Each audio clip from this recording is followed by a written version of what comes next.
and your left leg behind. Reach your right arm up and over to the left, feeling a stretch through the entire right side of your body. And now switch sides. Left arm reaches up and over to the right. Breathe deeply. Beautiful. Let's come into an all-fours position. Hands under your shoulders and knees under your hips.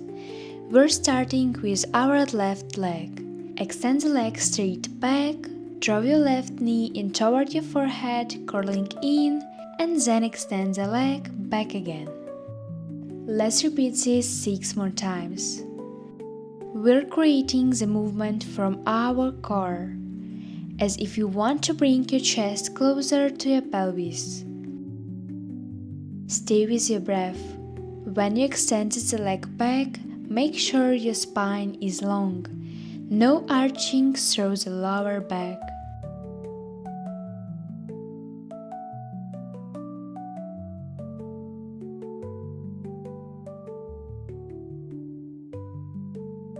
Beautiful.